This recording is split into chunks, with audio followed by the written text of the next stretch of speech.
Wandile Mahlobo Mgobhozi ngoba thulela isigqoko mfethu ukube kunaso isigqoko ngabe sengisigumulile ngasibeka phansi sikwahluza ingqondo high school and sizobungaza 100% utholwe isikole singaqali last year ugrade 12 wathola 100% nakulonyaka futhi ugrade 12 wathola 100% but what is exceptional about this year is that level inyukile and not just ukunyuka inyukile like ukunyuka kwangempela right now nginowandile uMahlobo ogile izimanga esiqala ukuzibona ngokuthola OA aba 7 kwahluza ingqondo we all thought sihlakaniphile but usenza buye akasidomo mfethu akasidomo mfethu congratulations my man congratulations mhlambe uma ungatshela abantu mhlambe abantu ababukelayo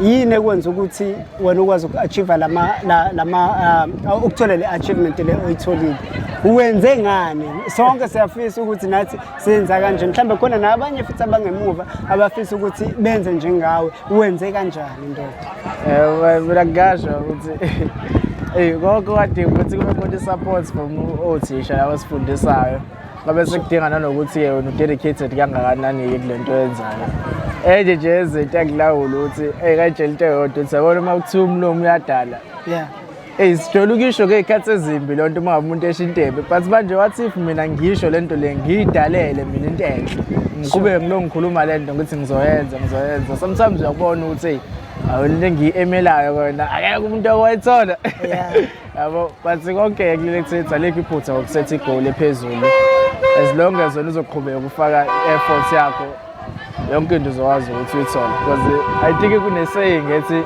what you input is in direct proportion to what you output konke kulele kuthetha wena faka nje input enkulu and then output yakho futhi izowaripha ama-outcomes owafunayo I think it's the principle of soaring and ripening ukuthi ufuna ukutshalenga isikhathi esiningi and then life science 99% like should 1% kuba 100% it's like you ungayicukula ulele life science kona kugama sha and it's not only life science kubuka 97 geography and 194 what is this life orientation and 88 ku mathematics ndoda how do you do all these miracles konke kufunana nje ukuthi uyitshele ukuthi no sonke isikhathi sami manje dedicated lento leyo kuyona ebalulekile prioritize very important nakhona emva kwalokho yonke into oyifunayo uyayithola uyitshele futhi ukuthi awuyeki ukutargetha ngisho ngathiwa sometimes ayishoya ibha yakho but keep on trying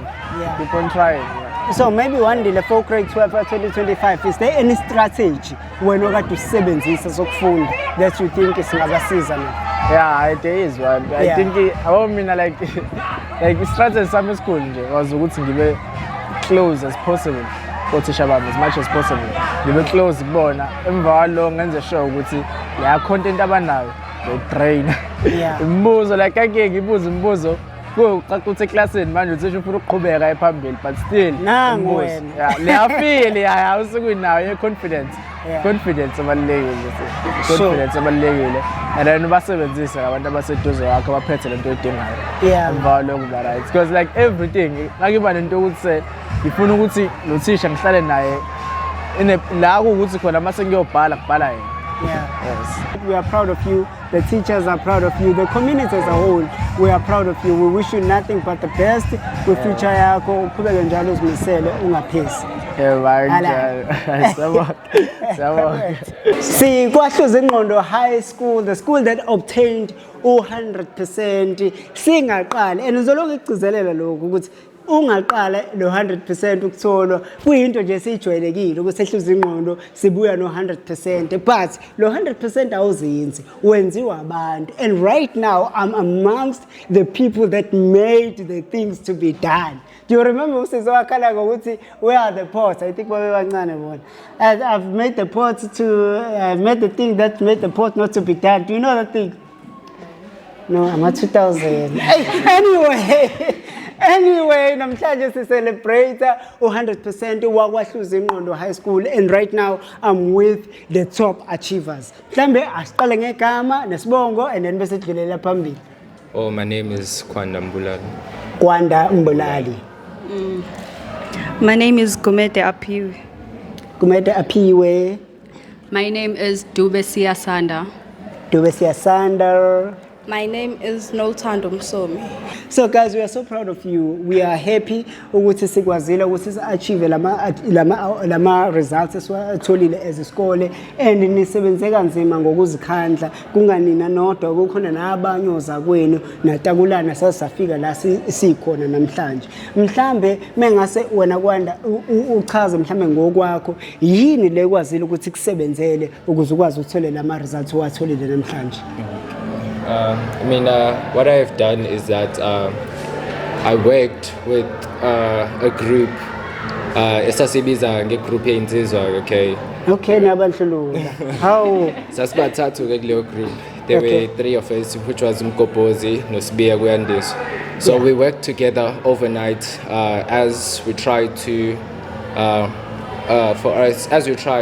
ukuthi si obtain lama results by working as a team, being dedicated and working together ukuze sokwazi ukuthi siwakhiphe lama results. Uma ukwazi ukuthi usebenzisane nabanye abantu, la ubonayo ukuthi uyahluleka khona, you have to seek for help ukuze uzokwazi nawe ukuthi obtain ama results which are looking much better. Ngenkathi kade beliza igama lakho phambili lapha as a top achiever, I saw you crying, and ngabona nomama wakho mhlambe naye ngabona noma wakhe ekhaya. Then mhlambe uma ungasichazela ukuthi yini ekade kwenza ube emotional ngalesi sikhathi, bekwenzakalani kwenza? Well, my journey was very hectic from the previous grade that I've been. For being this much of a top achiever, I wasn't expecting it because in my journey I haven't been in the top 10 ever since I started school. So being in the top 10, it made me I was overwhelmed at first, but receiving a call that Kwanda Mbulali has obtained level 6 or has obtained 6th position made me feel proud about myself. Everything, it's possible. If you just work hard and being dedicated and disciplined, you will obtain good results. Are you sure fundela hlezi ngqondo? Let's go back. You are twanging, dog. And then yini wena kade uyenza like ekwazile ukuthi kusiza uthola lama results owatholile?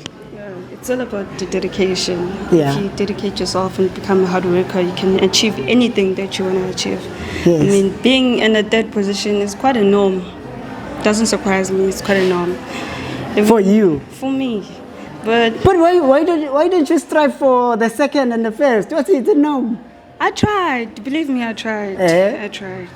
But well done. Yabo lama results where they put you into places like or distinction number 5 and 6 or 1, and in our 06 it's not just anything, it's 76, of which in the principal as we're still going to do your remarking. It's probably going to be another distinction. I hope so. And then kukhona la usuthathe khona, did you apply? Did you get any acceptance letter? For now it's only the conditional offers. Okay. But I did apply. What do you want to do? I've always wanted to become a doctor. Dokotela. I'm going to be your first patient. Congratulations. And then on my left, I've got the beautiful ladies. Nabo futhi abenze kahle kakhulu. So nina ke eyenu ibe kanjani Jenny? What izinto abenizenza mhlambe ezinenze nokwazi ukuthi nithole lama results enwatholile? Well, for me, firstly, being nabangani bami, they supported me. Okay. And if ukuthi khona umuntu ongasizakala and stuff, kukhona into asokola ngayo, and then we helped each other. We were there for each other, and then we supported each other. I think that was the main thing that made me come this far. And then also, you attend every class. I'll put in nangelilodwa iphutha, and also ubuya ntambama uzofunda ebusuku. Well, it's not easy, but then into edingayo ukuthi nje usebenze ngokuyikhandla and ube patient. Yes, kuthiwa ukuzithemba kanye nokusebenza ngokuzinikela kuyasebenza. So I did the same thing, and then this is how far I got. That's amazing. But truth be told, Mamso, kuyabhora ukufunda mfethu. Yabona mohleli lo kufanele uvuke uhambe uyobheka incwadi iyabhora. Wena bangazi ubhoreke? Umnikeze mic, umnikeze bangazi ukubhora. Well, being bored kona. Sometimes ngangabuyi ntambama abanye bebuya. Makufunda ntambama. Why? Ngangifundela ekhaya. Futhi Umtungu uyeza umtungu. Kanti ubungabuyi. Ngangihlala kude yabo. So ke ngangabuyi sometimes ubhuti wami esebenza but if ingasebenzi ngangiza ezozongilanda mengiqeda ukufunda and then kanjalo. So ubhuti bekuyena kade kulethe esikoleni for ama extra classes. Yes. Shout out to ubhuti. Yes. And then ekhaya banjani ukujabula since uthole lama results owatholile? My mother was so excited. Yazi bengazi ukuthi senze njani. Ekseni fanele ukuthi avuke emsebenzini. Ubengazi ukuthi ahambe emsebenzini noma zila esikoleni. Ubengazi nje kahle kahle ukuthi senze njani wazakhala futhi tears of joy. It was so nice umbona umzali ngijabulela. No, we are so proud of you guys and enye into engiyinotisayo ukuthi like ngathi kukhulunywa English mina ngilo ngibuza ngesizulu kodwa impendulo eventually so I'm really excited for you and then I wish you nothing but the best la niyakhona and ayisekho kenye into engizoyisho kade ngitshelwa lapha yana ukuthi niziphathe kanjani. I think you guys know so siyabonga siyajabula kakhulu. Thank you. Right next to me ngiphethe abanye futhi osingabo akuyibona benze isikole saba kulezinga noma kule celebration esikuyona namhlanje. I've got uWandile. We spoke to uWandile earlier and then he told us about achieving being the top achiever nokuthi uthole OA aba 7 nokuthi wenze kanjani. And right next to uWandile nginomahlobo sawubona. Kunjani? Ngiyaphila. Well, you look shy. Kodwa bungekho shy mawubhala ama exam. Encwadini you were making sure you were not shy. Angishayi vele. Okay. And then tell us about i-achievement yakho. Maybe mhlambe congratulations kuqala and then bese usitshela ukuthi how did you do it? Because kukhona nabanye mhlambe kade befisa ukuthi ba-achieve njengawe and abanye abasafisa abawu-matric 2025. Yimaphi ama-strategies that you guys were using ukuze nikwazi ukuthi niphase ngale ndlela? Okay, thina lesikoleni besifunda every day from Sunday to Sunday. Every day? Yes. Nama-China, China funda 7 days a week. Othisha bethu bebesiza kakhulu ukuthi mukhona into ungayi-understand ukwazi ukuthi uye kuyena uthisha akuchazele kahle ukwazi ukuthi understand. Besithola ney'ncwadi basitshena ukuthi sifunde kanjani. Umuntu like mekhona topic anga-understand akwazi ukuthi agxile kuyona leyo topic abuze nakwabanye ozakwethu. Besebenzisa nama-past question papers. Uma sekuzobhalwa besiba nama-revision classes. Sibuye ebusuku sofunda.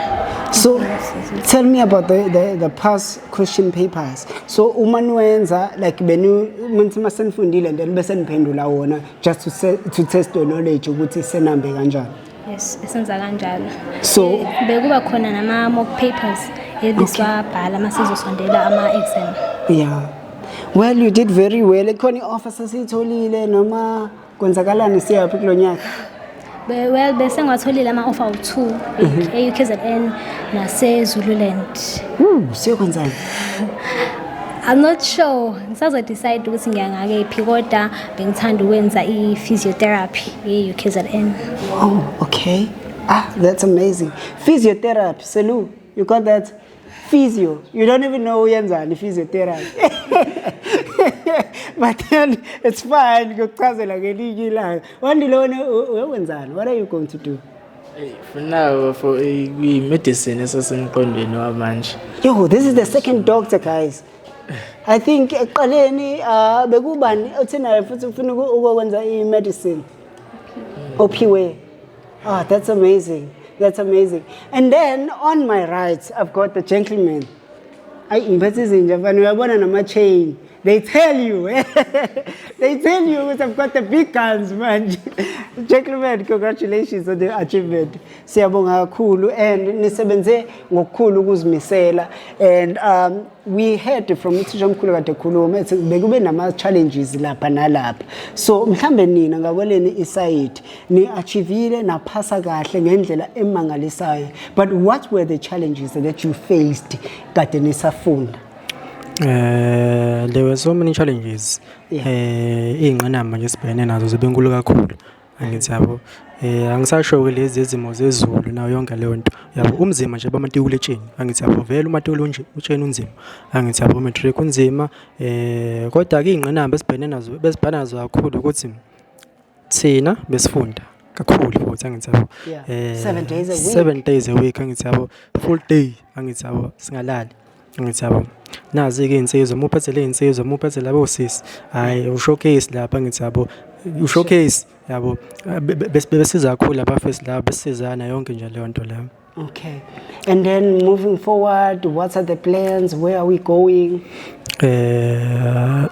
Sengifakile mina ama-offer ema-university nje ahlukene trust the country ngizobe sengiyabona ke mina ukuthi okay iphi engifanele kahle. But sebephendulile noma bakuphendile salindile? Ngizobona kahle mangifika ekhaya. What is your first choice? My first choice I'll do medicine. Ngicabanga ukuthi iyona right medicine ngoba iyona right impela. Ngangibina ngibe nenkinga mangigula. Ayazi mkhabathi. Man, that's amazing. Yeah, iyona right impela sibadokotela lapha. So bazo Dr. Bani, udokotela bizwa sibongo. Dr. Sibiya impela. Dr. Satobe. Yes. Ngale kwakho nanga umfoka Khomo. Umfoka Khomo uthe mangeno lapha niyonikezwe certificate. Ngezwe ingane isukuma zehayiza isanga angazi ukuthi zisanganelani. Ichama lesikole leli noma beyisanganela ukuthi nje unzima when it comes to academics. Both. Oh. But it requires both. What was your strategy when ngale ngathi ufunda sikusebenzelile? Honestly, strategy sami kube I guess ukulandela lansizo leya. Because you were in the gentleman's club? Yes. Okay. Kind of. Well, ngathini from the past grades vele bengakholelwa nje kudaba yo distinctions isayona distinction abangaka and stuff. I just wanted to pass iqede isikole. Kangangoba I don't think nginayo ne dream career njengamanje. Hayibo. Just see mangiqeda ukuthi ngizowenza njani but so semeqhamona indaba yakhe libethi 7 distinctions 7 and then ngamthatha serious yabo. Ngamthatha serious but then I guess ngoba besamba ndawonye this thing be lokirapela off kumina.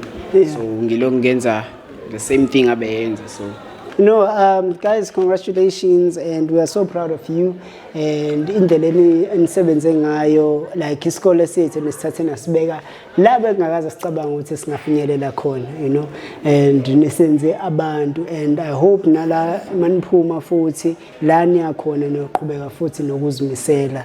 That's it. And namazwi amaningi asekhulunyiwe lapha yana. Mengasemphinde ngisho anything to you guys ngabe sengiyayona.